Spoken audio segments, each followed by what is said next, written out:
Welcome to this session on faculty presenters. My name is Françoise Lyonnais. I'm the director of the Center for African Studies and the co-director of the Mellon postdoctoral program, Cultures in Transnational Perspective. And if I can have a little plug, we have a conference of our own coming up next week. The flyers are on the table over there. The conference is on the topic of shifting scales of transnationalism.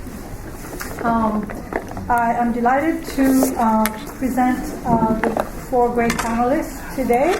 And as some of you may know, if you've already been to the previous faculty panels, this is a round robin setup where one faculty will comment on another faculty's presentation or project. Let me just introduce all four of them, and then I will give you the order in which they will be speaking. Leah Brosgal is Assistant Professor of French and Francophone Studies here at UCLA, therefore my colleague in the department. She got her PhD in Romance Studies from Harvard, and her book Against Autobiography, Albert Memmi and the Production of Theory, is coming out this year from Nebraska Press. Her project is representing October 17th, Algeria, France, and the Writing of History. The second person on the panel is Aisha Finch, another one of my colleagues here at UCLA, Assistant Professor of Women's Studies and African American Studies, got her PhD in History at NYU, has published already on her topic, in particular an article titled Scandalous Scarcities, Black Slave Women, Plantation Domesticity, and Travel Writing in 19th Century Cuba. Her topic is Insurgency Interrupted, Cuban Slaves and the Resistance Movements of 1843-1844. Sharon Kinoshita is Professor of Literature and co-director of the Center for Mediterranean Studies at UC Santa Cruz. Her book, Medieval Boundaries, Rethinking Difference in Old French Literature, came out from University of Pennsylvania Press in 2006 and obtained the honorable mention for the award, the Amere Aldo and Jean Scaglione Prize in French and Francophone Studies. Her topic is the worlding of Marco Polo. Finally, Mary McLaughlin is Assistant Professor of French and Linguistics at the University of California, Berkeley. She got a PhD at St. John's College, Cambridge, and her book, Syntactic Borrowing in Contemporary French, a Linguistic Analysis of News Translation, came out in 2011 from Legenda Press. Her topic today is the origins and evolution of journalistic French from the first periodical, 1631, to the French Revolution, 1789. Now, for the order in which they will speak, Sharon Kinoshita will comment on Mary's paper. Mary will comment on Leah's. Leah's will comment on Aisha. And Aisha will then comment on Sharon. So please join me in welcoming our panelists.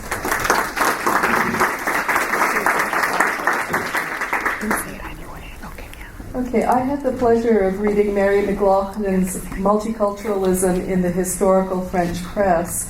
This, as you just heard, is part of a book project entitled The Origins and Evolution of Journalistic French, which runs from the first periodical in 1631 in the midst of the 30 Years' War, as she identifies it, through the French Revolution of 1789.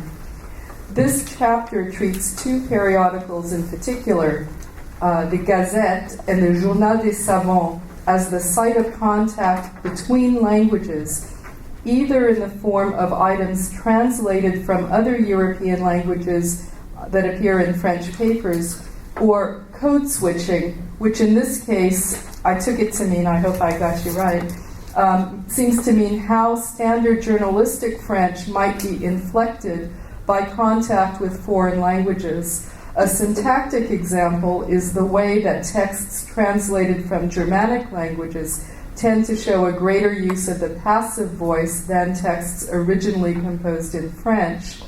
And an example of lexical influence is the way that the translation of news items or scientific reports dealing with foreign sites, such as Spanish writings on the flora and fauna of the Americas, or new technologies like the introduction of inoculations in England, meant that new words were sometimes introduced into French via papers in advance of standard book publications. Thus, the importance of their role as what she said called vulgarisateur of novelties, often literally in the sense of vernacularizers, since in the Journal des Savants in particular, the majority of the foreign language works translated into or reported on in French are in fact those originally published in Latin. Professor McLaughlin illustrates the difference between her two representative periodicals through an analysis of samples both taken from the year 1732. In its summary of two medical dictionaries, for example, the Journal des Savants conveys information on the etymology of the learned terms it introduces, vernacular equivalents in several different languages and registers. The Gazette, on the other hand, draws on existing terminology, largely in a discourse that we would recognize as that of advertising. Professor McLaughlin's work offers a tantalizing look into the world of early modern French journalism. In the necessarily partial view of the project she was able to convey in the writing sample, she mentions in passing several things that made me want to know more. There is the extent of the, quote, French language press published outside of France, unquote, alongside the quasi-permanent European information networks on which this French press relies. Her data then point us in the direction of a European, if not world, republic of letters. And I would be curious to know more of this imagined community of readers extending well beyond the borders of the nation. In brief, a sociology of both the correspondence and the readership, external and internal, of these French language sources. As a medievalist, I see a continuity in difference in the project of vernacularizing Latin-based knowledge and wonder how this trend fits into phenomena like the emergence of French as an international language, or the relationship of Latin to the vernacular as vehicles for serious expression in the work of Descartes, for example, or before him, Dante. For my own work, not my UC President's Marco Polo project, but my ongoing work in interdisciplinary Mediterranean studies, I was struck by how often Constantinople appears alongside places like Amsterdam, Brussels, and London in the list of sites from which dispatches were sent in Professor McLaughlin's tabulation of Gazette issues published in January 1632. It would be interesting to know more of the focus of the dispatches coming from the Ottoman Empire and how it differs, or not, from those coming from sites closer to home, including battle sites at this moment in the midst of the 30 Years' War. The mention of the overlap with the nascent discourse of advertising raises questions of the imbrication of journalism with the development of world commerce and European colonial expansion, as we see in the report from the Americas already mentioned, as well as in the list of East Indian commodities unloaded from 4 vessels in the port of The Hague, as reported in a September 1732 issue of the Gazette. Finally, since Professor McLaughlin several times mentions how periodicals were in advance of the regular press in publishing news and scientific data introducing information and especially new lexical items from foreign languages and lands, this paper got me thinking about the role of technology in feeding a version of what the critical geographer David Harvey, a while ago now, called time-space compression. Medievalists, of course, are well aware of the role the materiality of manuscript production played in the transmission, dissemination, and circulation of books and ideas, and their inseparability from larger political, mercantile, and cultural networks. In ongoing discussions of periodization, the advent of the printing press forms, I think, a better transition point than many others more commonly cited in the hinge between the late medieval and the early modern. Professor McLaughlin draws our attention to the centrality of journalism in the linguistic and scientific change in between the early 17th and the late 18th century in ways that crucially mark the emergence of modernity. Thanks.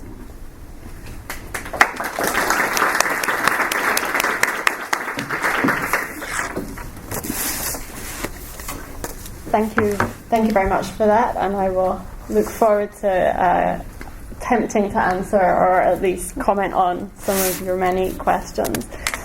So the paper that I'm going to talk about now is written by Leah and is called In the Absence of the Archive, Paris, October 17th, 1961. For those of you who don't know, October the 17th, 1961 is now an infamous date in French history. It was the moment of a protest, a peaceful protest organised by Algerians in Paris, which is famous because of the role that the state played in closing down the protest with extreme acts of violence and repression. So even today the numbers aren't completely clear, but it looks like the number of people murdered by the police is in the hundreds, and the numbers arrested are in the thousands or tens of thousands. So Leah's paper was prompted, I think, by two different things. So on the one hand, the fact that the police archives in France have now been opened up, so a very sort of practical motivation. And then I think another motivation is more theoretical, the so-called archival turn in scholarship, which sees interest, and we saw it last night, in fact, in the notion of the archive from a theoretical perspective. So in the piece that I read, Leah considered two novels, although I think there'll be more novels and films perhaps in the final book project. The two novels were written after the events of October 1961.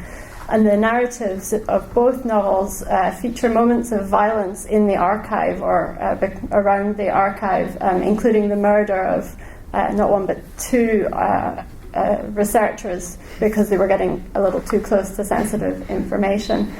And it's from here that the starting point of her argument comes. So the physical violence that takes place in and around the archive stands in for the violence of the repression of knowledge on the part of the state. So I think what seemed important as a part of the argument was that these two novels, and presumably some of the other cultural texts that Leah's looking at, don't just represent the events that took place on October the 17th, but they also try to represent the violence perpetrated by the state in repressing the knowledge. So sort of two different levels. So Leah's argument then culminates in showing that these two texts form part of what she calls the anarchive. So this term she uses to refer to the cultural texts that together function as an archive that functions in opposition to the official archive. So I think she argues really clearly and convincingly for the need to consider the anarchive before and alongside the opening up of the official archive. So in this configuration of the anarchive, the literary critic or the scholar, or maybe just the reader, would become the gatekeeper of the anarchive, much in the way that the archivists in the literary fiction and in reality are the gatekeepers of the archives. The recurring themes in Leah's piece recall many of those that were discussed last night: power and knowledge, representation and reality, and a set of polar notions which I find really interesting. They sort of parallel the archive and the anarchive. So there's the visible and the invisible, truth, fiction, the official, the unofficial. But I think what's interesting about these notions is that they're binary oppositions, but they often seem to kind of dissolve. So the concealment of the official archive for Leah ends up making it somehow more visible. And this made me think really obviously of Gonzalez Day's work that he was showing us yesterday, where it's the absence that is evocative. So as has been the case for everyone, there's a great kind of distance between what Leah is doing and what I work on, but it was really useful to read it and then try and think about my own work. So as a historian of the French language, I suppose I'm quite often think at a really pragmatic level. You know, I want to know, did journalist A use word X, and then did French people start using that word? And if so, there's a little bit of data for me, and I'm happy. You know, so she really helped me to think at a much more theoretical and abstract level about what I'm actually doing and what we should be doing. So it helps me think about information, about how it's structured, presented, about how we get access to it. She made me think about the relationship between facts and how we interpret them, or for a linguist or social scientist, between data and how we analyse it. And she made me think about the role of journalists, translators, and scholars as gatekeepers of knowledge. So I think there are two main ways in which her work helped me. First of all, from a historiographical perspective, you know, the history of the French language as we know it today has been written based on literary texts. So in some ways the history of the French language is actually the history of literary French. So what I'm doing in this project is trying to bring for the first time a new type of data to tell the history of the language using another type of language. So in some ways, Leah's call for us to pause before entering the official police archives in Paris reminded me to take a methodological pause, if you like, before entering this kind of journalistic section of the archive. I think it's really been something that's maybe grounded me a little bit. If you work on these large corpora of texts that are electronically searchable, you sort of have the impression you could ask any question, you could answer every question that you have. And I think just thinking about this notion of the pause and trying to reflect on what I'm supposed to be doing reminded me that I might be the first person entering this archive, but I'm definitely not the last, so I don't actually have to do it all. So that was pretty helpful. And it also helped me think about the newspapers that I'm looking at as an object of study. Obviously, there are questions about censorship. I'm looking at old regime France. But on a linguistic level, it made me think about what I have access to, which is the kind of official archive, right? I have the newspapers that were printed, but what I'm missing, again, is an archive, and that would be things like the meetings that took place between journalists in public parks before they went back and wrote up their stories, if you like. I've worked on the contemporary press and have sat in editorial meetings and have worked in the newsroom, so there, you know, I had the access to the behind the scenes. And without that now, it's a very different experience. So I think my case is almost the reverse of Leah's. And what that's helping me think about is the question of spoken language. So historians of the language are often looking for traces of the spoken language, the bit that we can't access. And it's really tempting to mine historical documents to try and get at what spoken French might have been. And I'm tempted to do it, but at the same time, I think the written texts are interesting in and of themselves, so it sort of helped me think about that balance. So the questions that I would have for Leah, the first one then, she seemed to sort of be saying, I think, that the absence of the official archive is what made the anarchive, or what makes the anarchive really meaningful here. So I was just wondering what would happen if the official archive had been accessible and open from the start. So what does an anarchive look like when it's constructed alongside the archive? And then a really obvious question that I have to ask is how is this literary area going to change when you can actually get into the archive? It's almost the same question, but how do you think this will change in the coming years? The other, I just sort of picked up on one small thing which I thought was really interesting. You were talking about the name October the 17th, and you called it a sobriquet of convenience, so a kind of nickname that serves to mask the bloody brutality of the reality of the repression. And there was another circulating phrase, or maybe you could call it a label, which is drowning by bullets, because that was the cause of death that the coroners listed. So the protesters were shot and then thrown into the Seine. And it made me think of these other labels that we have, like 9/11 or Bloody Sunday, and now obviously the Boston Marathon bombing, for example. So I was interested in these because obviously these are labels that refer to events, but they also seem to encode a particular reading of that event. Mm-hmm. And Leah calls the label October the 17th a sobriquet of convenience, but to me, I thought there was a lot more maybe that you wanted to say about that. And then finally, I would perhaps ask you to explain, because you'll do it much better than I can, the difference between the text as archive and the text having an archival function. Again, it made me think of Gonzalez Day last night talking about the document being different from the documentary, and I thought that maybe you might want to say something about that. Thank you. Thanks.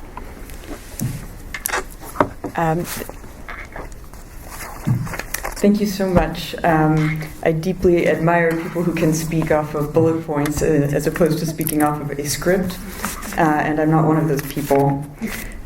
So I have a set of comments on Aisha's work that is somewhat less, will be somewhat less spontaneous.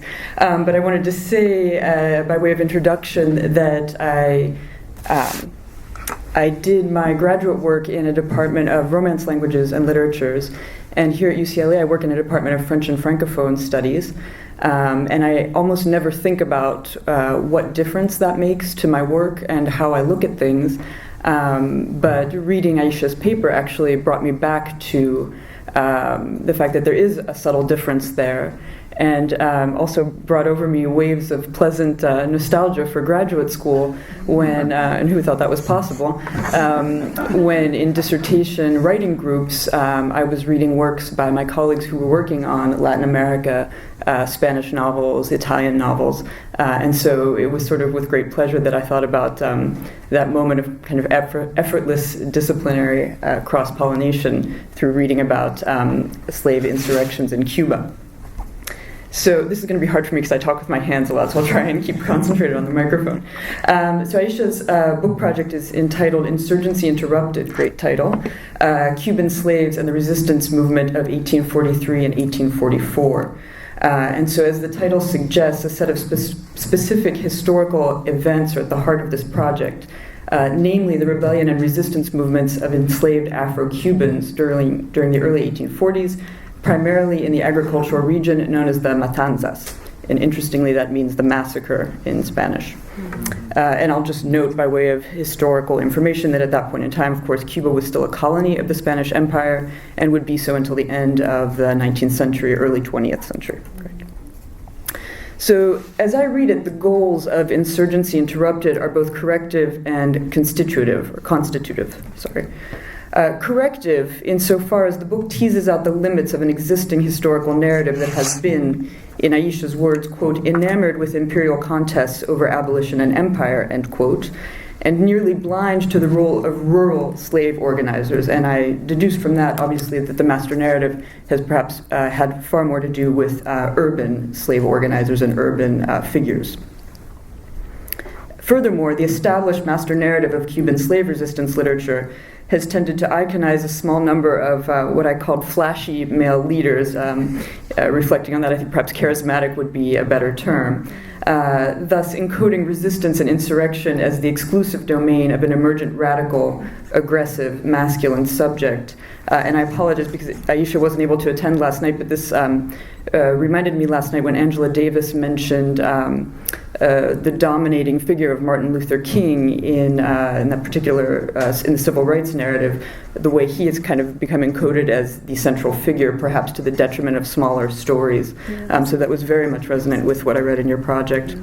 The only available variation on this theme has been an essentializing gesture, viewing the, quote, ungendered slave collective, end quote, as an undifferentiated rebellious mass. The constitutive work of this project lies in its re-scripting of the historical narrative to include the stories of enslaved black women, stories culled from little-studied Cuban national archives, which generally take the form of trial testimony. And in particular, the piece I read was focused on trial testimony following the repression of a movement known as La Escalera conspiracy.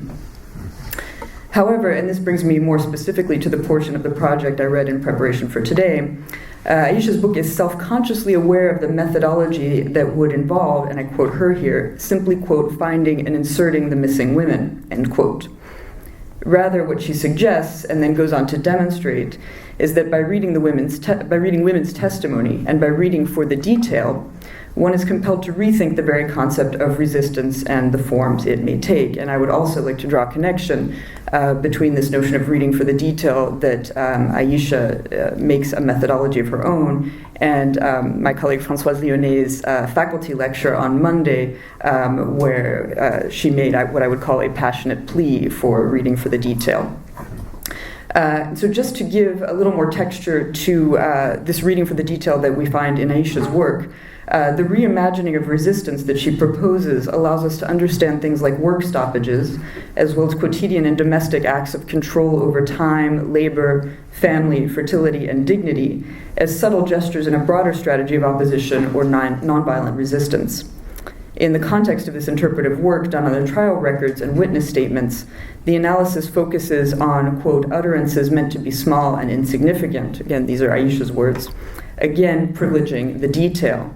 And I'll give you one example here. She does what I think is a very masterful reading of a very small bit of text. The word or the phrase in Spanish is oír a, or in the context ocho a, which is deeply ambiguous in Spanish. It could mean heard, but it could also mean overheard. So in the context, she heard or she overheard, which is fascinatingly put into play in her analysis. And then broadening outward from a specific example of Cuba, this close attention to gender and the domestic within a context of insurgency offers paradigms for thinking through other instances of historical insurrection and political struggles, and how knowledge about them is both produced and interpreted.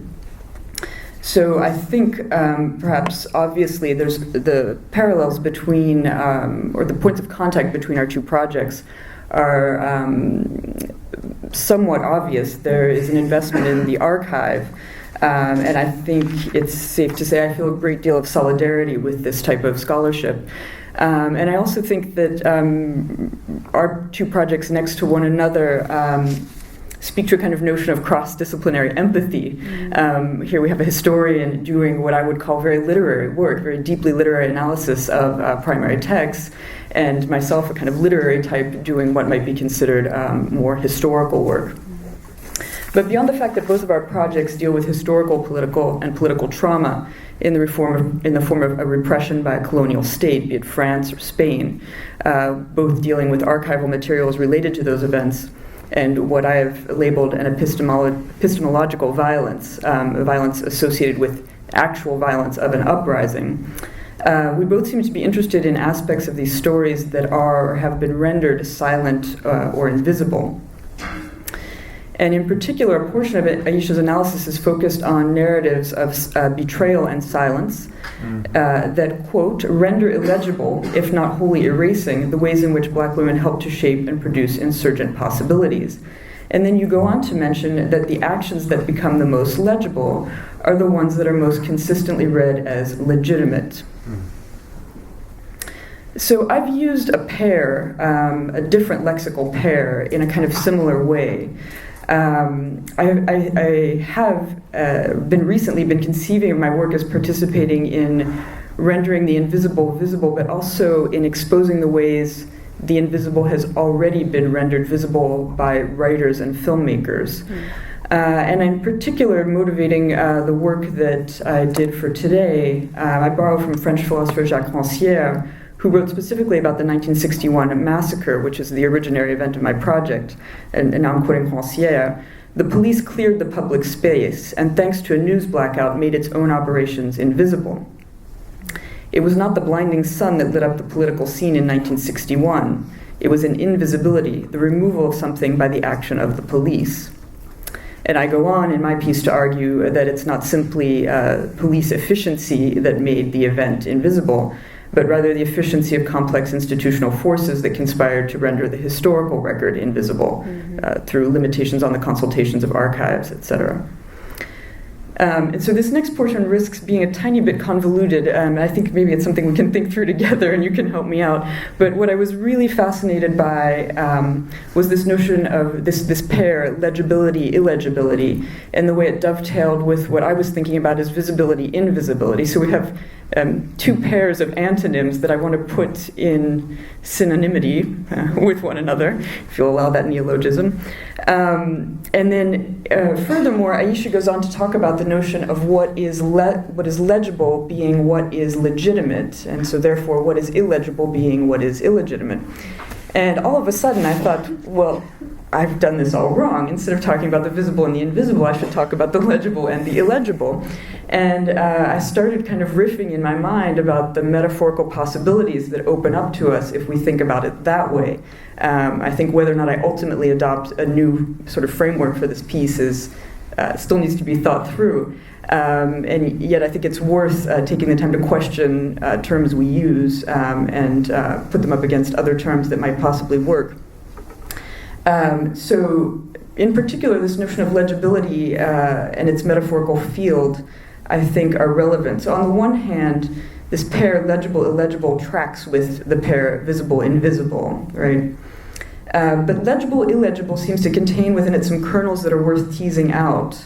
So something that is illegible might still be visible, right? We can still apprehend it visually, but the breakdown occurs in that we cannot necessarily make sense of it. And so a certain kind of literacy is required to make it make sense. And I would also go so far as to say the notion of legibility, contrary to the notion of visibility, may carry within it a grain of responsibility. So it might not be fair to ask for political action or interpretation on the basis of something that we truly cannot see. However, faced with the illegible, it would seem that with due diligence, acquisition of certain skills, perhaps, one could begin to grapple with that thing and eventually wrest from it an understanding, meaning, or knowledge, perhaps. One could also argue that the illegible is not simply that which is written in another language, but that which might have been smudged, smeared, otherwise messed with. Furthermore, I was struck with, and I did some rather dogged, overdetermined Googling to try and get to the bottom of this, what looks like an etymological common root in legible and legitimate, and maybe you can help us out with this, I don't know. And with some cursory research, this does seem to be the case if we go back to the Proto-Indo-European root of the two words. When you sort of do a more superficial analysis, obviously legible comes from legere or legere, depending on how you pronounce the Latin, which means to read, and legitimate comes from lex, which is related to legality. And so we don't necessarily see right away, of course we can imagine metaphorically and symbolically how those things can be related, but we don't necessarily see the root. But if you go back deeper, indeed, both of these words seem to come from, again, the Proto-Indo-European root leg, which means to collect or to speak, which I think has other fascinating possibilities in terms of spinning out kind of metaphorical field around these terms. So regardless of the legitimacy of what I see as a kind of verbal collusion between these terms, I think we can well imagine that legibility would be a precursor to legitimacy, just as illegibility would perhaps foreclose the possibility of legitimacy. So I would like to ask Aisha if she wants to think about this with me, if she wants to further develop the trope of legibility in her work, and it may well be more developed in the portions that I didn't read for today. And although this is a little bit tenuous, I was also struck in reading the excerpts of witness testimony in your chapter, that these witness testimonies are written in the third person. So these are women who are testifying, and their words have been recorded in the third person. And clearly they're not writing their own stories. They're not literally writing their own stories because they can't write and they are illiterate. So I was wondering in the ways this metaphor of legibility might also signify in some fairly literal ways. So that's one question I had for you. Another question is, despite the fact that I'm certainly no specialist in Cuba, the Caribbean is certainly a space of common inquiry for Francophonists and Hispanists.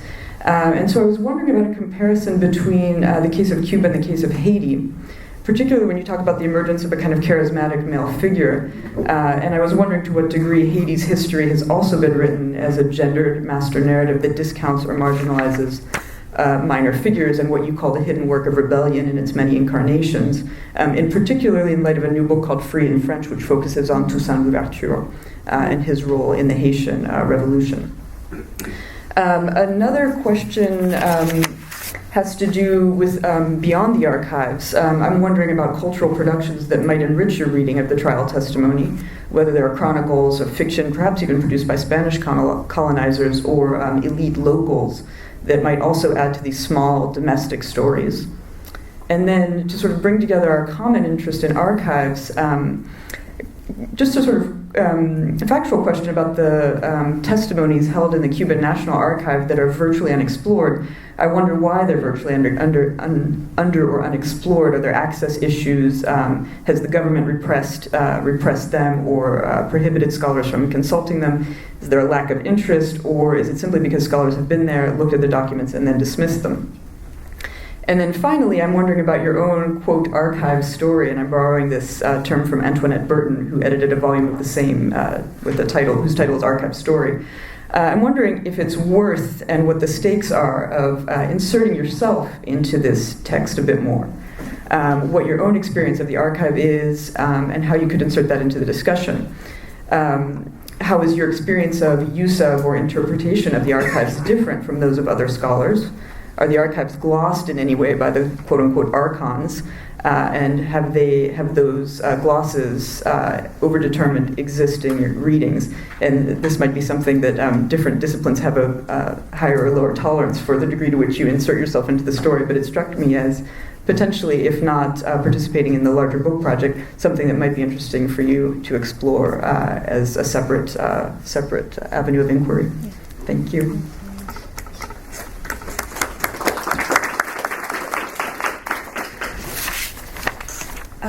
Okay, so first of all, thank you very much.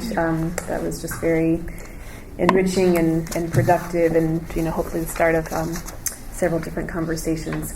So I was reading Sharon Kinoshita's work. Am I pronouncing it correctly?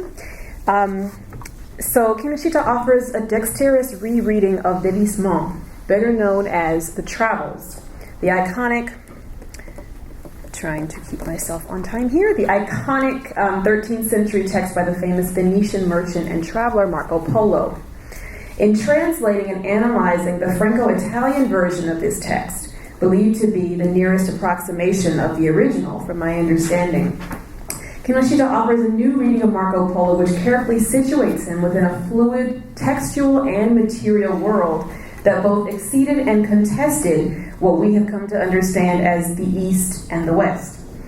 Arguing that Polo's work has frequently been read as part of a longer trajectory of Orientalist literature, Kinoshita suggests that reading his work through a different set of lenses that are historically contextualized and anchored in the specificity of this particular moment can allow for a more expansive understanding of a couple of different things. First of all, the ways in which Polo experienced his travels throughout what became known as, the quote, Far East. Second, the circuits of literary consumption in which Polo's work, his text traveled. And thirdly, the social and cultural porousness of his 13th century Venetian world. In so doing, Kinoshita calls attention to the complex manner in which Polo undoubtedly understood his own subjectivity, or invites us to do some imagining around that, and challenges some of the more facile readings of his work that have tended to really flatten out a lot of the cultural heterogeneity, the commercial interconnectedness, and the political contingencies of medieval Europe. And there was a number of things that I just found really provocative and compelling and ultimately interesting for me, and this actually I was thinking of just and sort of as a result of some of the previous panels, but it actually just kind of led me to question, and I think it can invite other scholars to question, what is it that that actually situated, Southern and Iberian Europe, right, firmly within the discursive understanding of Europe. I mean, how did that actually happen as part of what I think Kinoshita talks about as a Mediterranean world, right? And indicating also, finding in these other documents, Constantinople kind of constantly being juxtaposed with Amsterdam. So, there's a lot that's really big trouble there. And just a very deeply impressive mastery of these, different linguistic mediums and literary canons, which was just was again just quite impressive. So there's a couple of different ways that this piece that I read connects to some of the things that I'm thinking of in my own work. So, for example, reading her work, and particularly her treatment of intertextuality, is useful for my own research in several different ways, and kind of connecting with some of the things that have already been mentioned on the panel. So first, her attention to the profound implications of reading Polo's text in its original Franco-Italian vernacular provides a really helpful framework for me to be thinking about the ways in which I'm analyzing certain kinds of tropes and concepts within the testimonies that I'm looking at. And so again, as we were just talking about, my work talks about this moment of this very critical moment of slave resistance and anti-colonialism in the mid-19th century, and part of the work of the project has been really struggling and working with a colonial archive that is, not always mired in state violence, and then also just trying to not necessarily be contained by that. But the point being, again, the example that you heard about just kind of focusing on some of these particular words and the things that I kept seeing, and the ways that they invite different kinds of meanings that actually have really critical implications for how it is that we think about women, for example, and other kinds of other Black and African free and enslaved people who are not literally, are being written out of the history. So that was one aspect of it. Again, really critical to my argument for a different kind of involvement that can be traced for women and others in the 1844 movement. And this also resonates, I think, with Kinoshita's argument that an alternative translation of Polo's work opens up important new vistas for thinking about the linguistic and cultural boundaries of the world in which Polo moved. And also, she has this very careful and intricate analysis of the titles of some of the various translations of Devismont. And so, and the extent to which these different titles actually signal the level of imbrication between medieval Venice and, say, like the Persian and Arabic worlds, for example. And that's, again, like particularly instructive for me. So it directs me, again, literally to look at other parts of the trial documents that I've never really analyzed, right, such as these very long, convoluted, going on for 3 sentences, Spanish titles, right? Anybody who's familiar with 19th century Spanish might be able to identify. But which actually show like a number of different geographic and linguistic registers, effectively at work. So, really kind of asking me to think about my work in some of these more literary, textual ways. Again, for example, just quick examples, a number of enslaved people of Africans who spoke not in Spanish at their trials, but in Yoruba, Igbo, Mende, and other languages from the African continent, which actually compelled authorities to, call them by their given African birth names and so forth. So just really thinking about, how in these very concrete ways we're, in a way, utilizing, you could effectively say, the medium, for the recorded text to shape these alternative understandings of their identity. And I will just, finish thinking about some of the connections and saying this actually really, this work actually really compels me to return to something that I hadn't really thought about in a while, which is the importance of orality in the construction of a written trial document, and the manner in which they often really elude and kind of transcend or move back and forth between the boundaries of the written and the oral text, right? And the ways that, particularly these carceral exchanges for those awaiting trial, shape the stories they later crafted as testimony. And that's something that leads me into some of the questions that I had. I was really intrigued to know more about the set of conditions that produced Polo's original text, particularly his incarceration during the Venetian General War, just his confinement and his renderings of the tale to the writer Rustichello. My Italian is non-existent, but so I would imagine that would have been critical to producing the text itself. And then there's just I'm a little bit over time, but I just wanted to offer some other things to think about, which is one of the really important things for me about this work was the way that it invited me to rethink the global configuration of power in the Middle Ages, right? So, the geopolitical landscape in which Polo traveled was actually shaped by a number of powerful, far-flung empires: the Mongolian Empire, the various Islamic caliphates, the Mali and Ghana Empire, the Byzantine Empire. And it actually really decenters and destabilizes the Eurocentric narrative, if you want to use that term, in some ways even more powerfully than, in a very compelling way, right, alongside the, sort of the Orientalist reading of Polo. And so it's basically just crucial for us to remember. That's what Kanishka reminds us of: the binary tropes of East and West, so familiar to students of Orientalism, are not visible, in his work. And, effectively these dominant polities were, the level of economic and political power is what I'm trying to say that they wielded at that moment have really become invisible and inconceivable in, the studies of Africa, Middle East, and so forth today. So not only was Europe not a global hegemon, right, its networks of trade, art, science, etc. were intimately forged by these various worlds. So the quick questions that I have, and I'm being a little abusive of time, but I just want to kind of tag these, which is that why, in light of all that, right, why is it that Marco Polo's work was consumed as the text that supposedly introduced reading audiences, or maybe literate people, throughout Europe to, China, Persia, other parts of Central Asia? So you're making a really powerful argument for the cultural symbiosis and economic integration of these broad stretches of, Southern Europe, Central and Eastern Asia, North Africa, and so forth.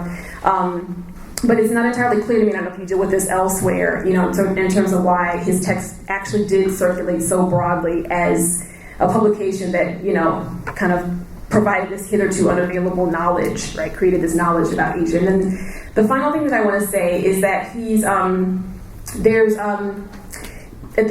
for me, there's a little bit of a tension in the work in terms of really trying to call attention to the fact that he's not speaking and thinking in terms of these binaries, Christian versus non-Christian, East versus West, and so forth.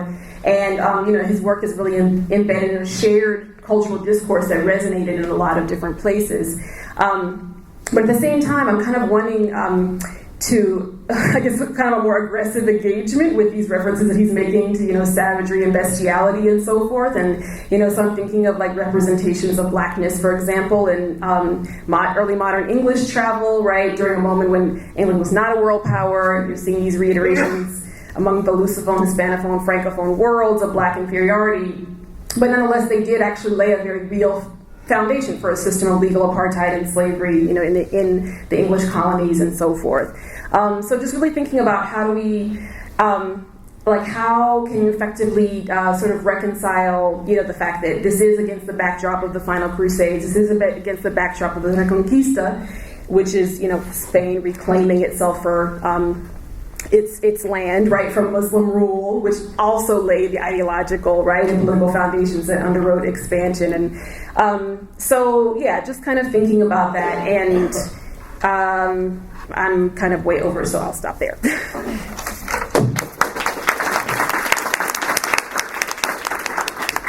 Thank you to all four of you for really very rich presentations. And I think we have just about 10, 12 minutes left, so perhaps we can start with having the audience ask questions, and then you can answer and perhaps dialogue with each other as well as you answer. So there's a question in the back there. This is kind of based on the conversation that Leah brought up, and I think this is way out there, but concerning the humanities.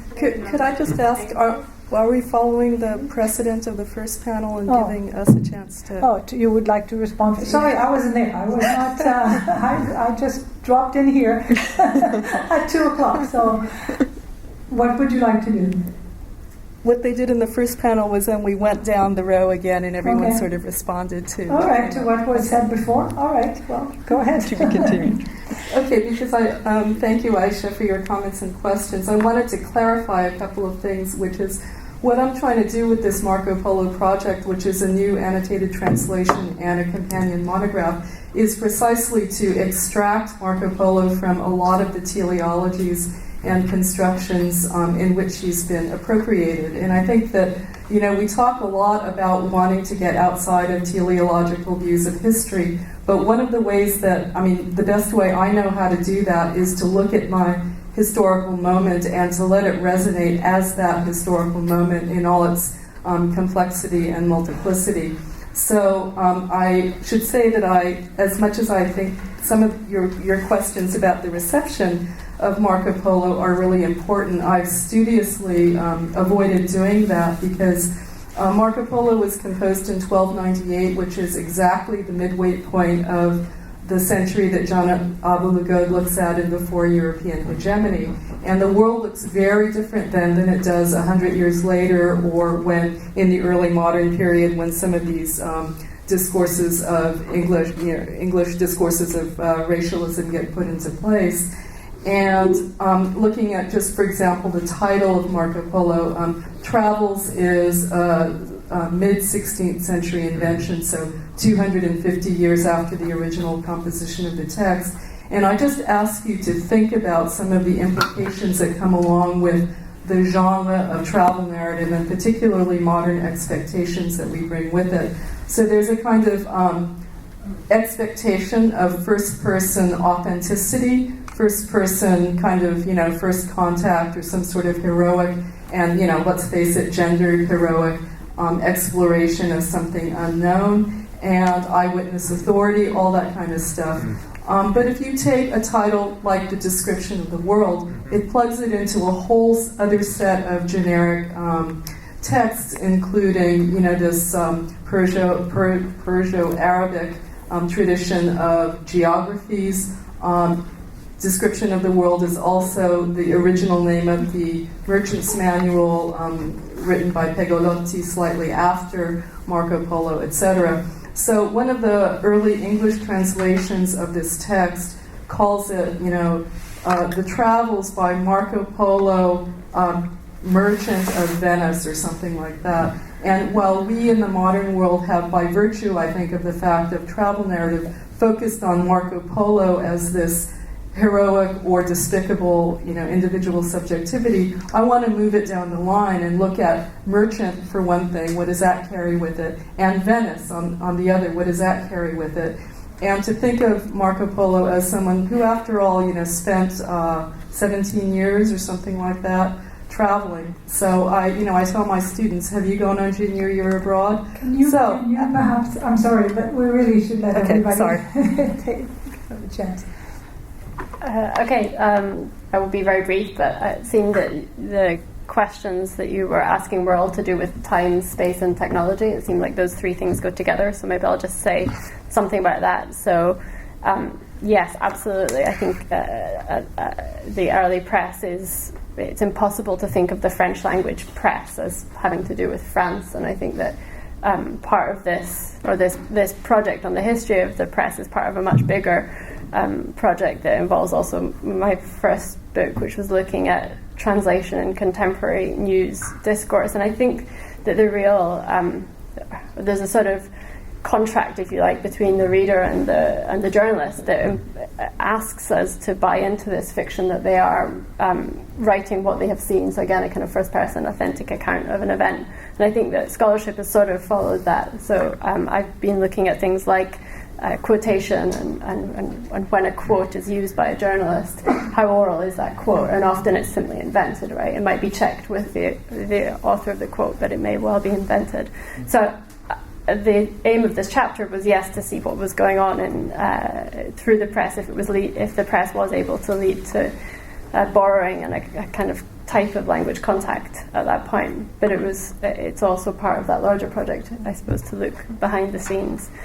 And your question about the Ottoman Empire and dispatches, I'm going to just refer you to, we have a student called Jonathan Haddad in the French department at Berkeley who's looking at the figure of the Turk in that period, and he's looking at partly at the representation in the French press. So he will be great at answering questions about the differences there.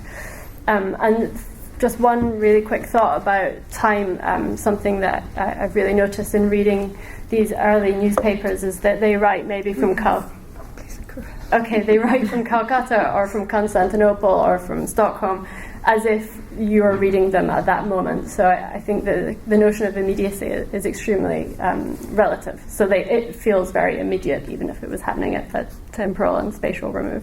Thanks. Okay, I think I'll just pick one of your questions. To be quick, how does the literature change when you can get into the archive? There's sort of a little knot of questions about the relationship between the official archive and what I've called the anarchive, which is the corpus of literary and filmic, perhaps even photographic texts. And so I guess I'll say just this. It would be wrong to leave you with the impression that nobody has been in the archives for 50 years. Several historians have been granted permission to look into the archives prior to the archives being opened last year for the first time. Those historians have written books, but I think, and I've also myself, as of last summer, been able to look at the archives, so now I know what's in there as well. And I think what interests me most and what kind of prompted me to write this piece was, and this goes to something that Achille Mbembe has said about the archive, is that the suppression of an archive creates a kind of desire for the archive that goes far beyond what the archive can ever deliver. And when you read historians who would like to get into the archive but haven't been able to, the sense is that the smoking gun is in the archive and that all questions will be answered once the archives are open. And the truth is, the archives are a disappointment. The archives don't contain official information about how many people were killed. It was kind of a spontaneous massacre. I hate to say that, but it's true. So there is no record of numbers of which bodies disappeared and where. But what I find most compelling about the archive is the way it confirms things that one can already infer out of the literature. For example, just to give one quick example, the sort of racial profiling aspect to the murder of Algerians that night. Not only Algerians were arrested and killed, Moroccans, Israelis, Tunisians, Spanish people, and Italians were also arrested, and there's evidence that one Israeli man was actually amongst the dead. So it's sort of, this is already available in the literature, but when you bring it up, it can often be considered to be an ahistorical or anti-historical thing to say because there is no proof of it. But what the archives tell us actually is that the embassies of Morocco and Tunisia were already very worried about the effect of anti-Algerian legislation on their populations living in France at the time as well. So no smoking gun is the short answer to the question.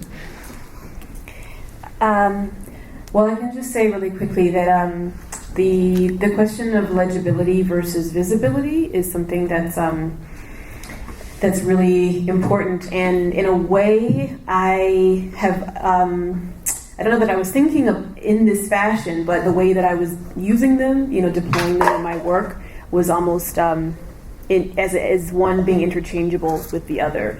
And so this, the question that you posed about, what does it mean to think, through those two together, and especially along with the question of intimacy, maybe that was a Freudian slip,